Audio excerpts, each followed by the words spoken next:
Good afternoon. My name is Alyssa Pengra, and I'm here to present EDL 856, Module 1.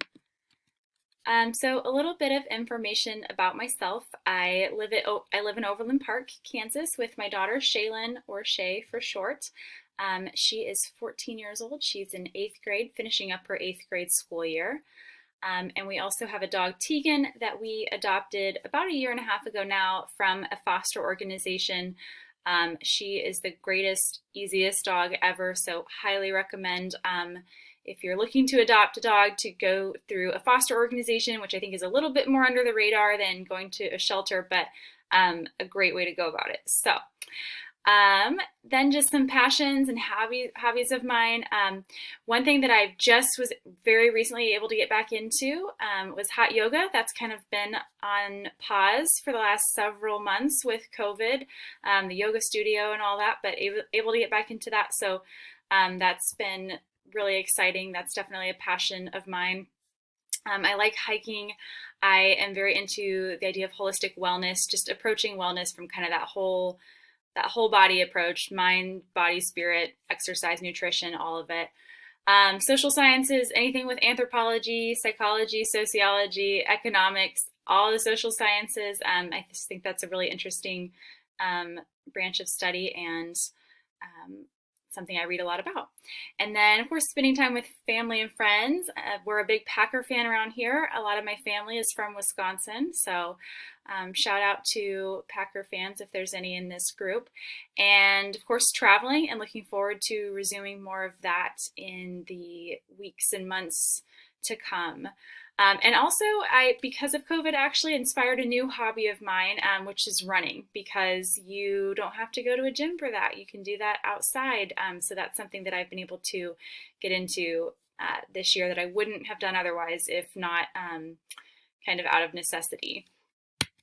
So more about my professional life is, like I said, I do currently live in Overland Park, Kansas.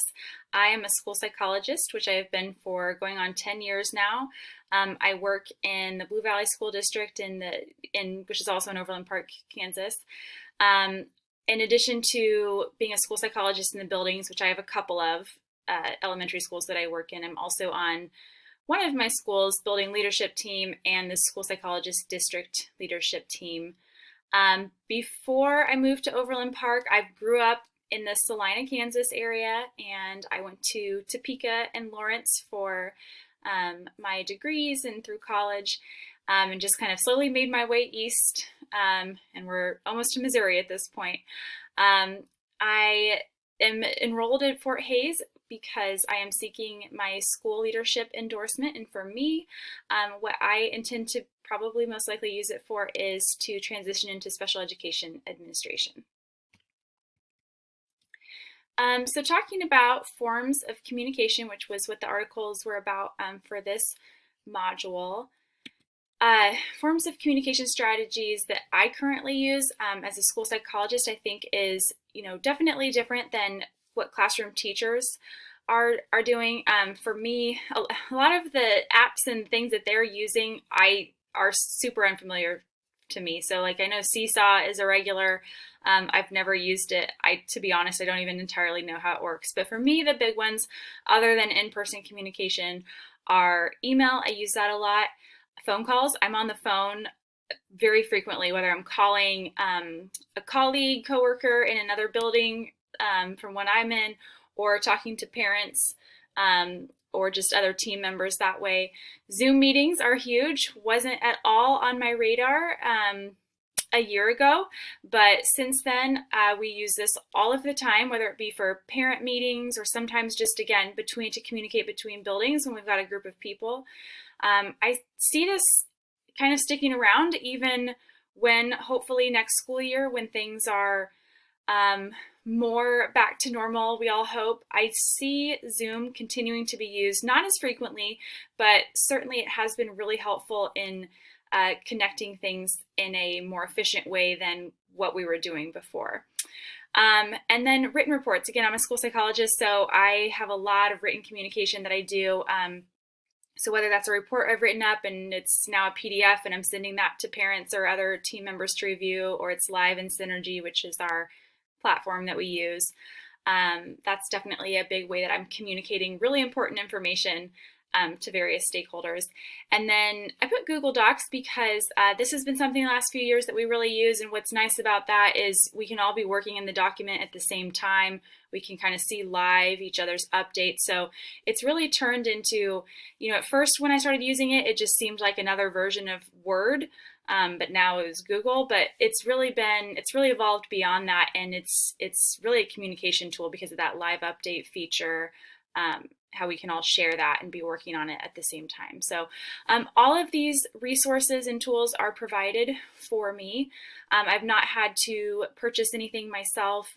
I know one of the questions was, are there things that you wish you could use that you're not for some reason? And for me, personally, in my job, there's not anything. There probably is something out there, but I'm not aware of it. So as far as what I am aware of and what I know about, there's not anything that I wish I were using that I don't have access to. I feel like I have a lot of things at my fingertips that work for me. So then kind of getting further into the importance of introductions. How does the information shared in these articles impact the introductions in my professional life? And I would say that reading through these articles has definitely caused me to rethink introductions I've made in the past, as well as pondering, introductions that I will make moving forward. I've been in the same district for the last 10 years, but I have had the opportunity to move buildings throughout that time. And I definitely think, especially earlier on, I really missed some opportunities there with introducing myself, and just not making those connections the way that I could. And so I definitely am very aware of that and intend for that to go different when I do find myself in a new building or new district in the near future. What methods might I use to introduce myself as the new building leader? I think for starters, I think I will make an effort to make it more personal.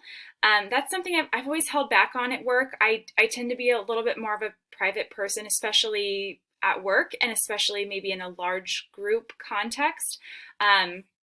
If I'm just talking with someone, individually or a small group, I'm definitely very open if someone's asking me questions or that type of thing. But I'm a little bit more on the introverted side, so I'm usually not putting it out there a lot on just a lot of information about me. So I think that will be kind of an opportunity for growth for myself, again, and thinking about being in that leadership role, that new leadership role with completely new people, and how can I make a meaningful introduction where in the past I've maybe held back or even skipped that in certain contexts entirely.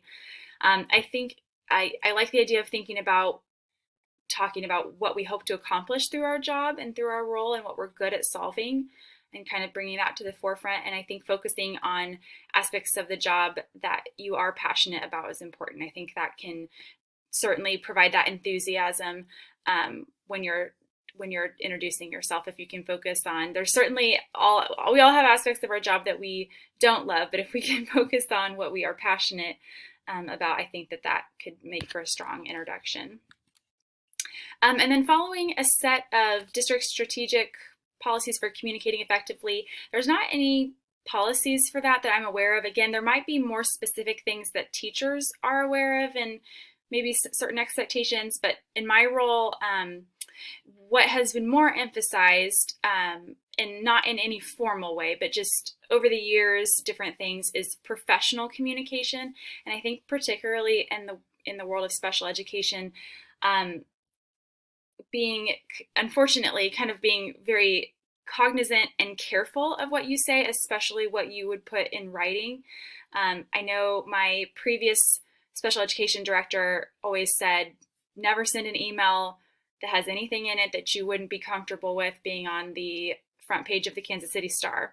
And so it's just that mindfulness and constant awareness of what you say is really important, and it really matters. And you need to make sure that, especially if, it's in the context of maybe you're upset about something, don't ever vent in an email. And there's a lot of times where if it's kind of maybe a more dicey situation or a more sensitive situation, it's best to pick up the phone and make that call, or have that communication in person if possible. So there's been conversation around professional communication, but not necessarily effective communication strategies in general. So then correlation to the standard is just that, of course, making this presentation is definitely pretty relevant to communicating through different means, and really just learning alternative perspectives on how to do introductions and evaluate what's been done in the past, what I've done in the past, and what I can change in the future. I think effective communication is definitely an essential part of being an effective leader. And then relevancy.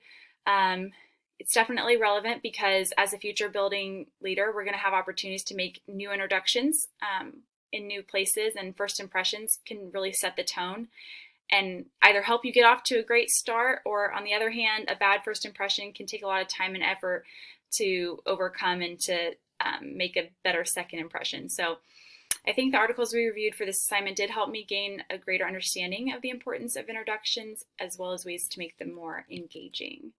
And then reflection, just again, it's caused me to reflect on past introductions I've made or lack thereof, and the opportunities that I think I missed as a result. So this is definitely something I will be giving careful consideration to whenever it is that I'm in that new role, or even just in a new district. And just thinking about, it's also made me think about just in certain social settings how you might answer that question, and just gotten me curious about what could I say differently that would be authentic, but maybe a more engaging answer than I currently give and have been giving for probably a long time now. So I think it's just given me a lot to think about, and hopefully some skills and strategies in my back pocket for when the next opportunity is to make that introduction.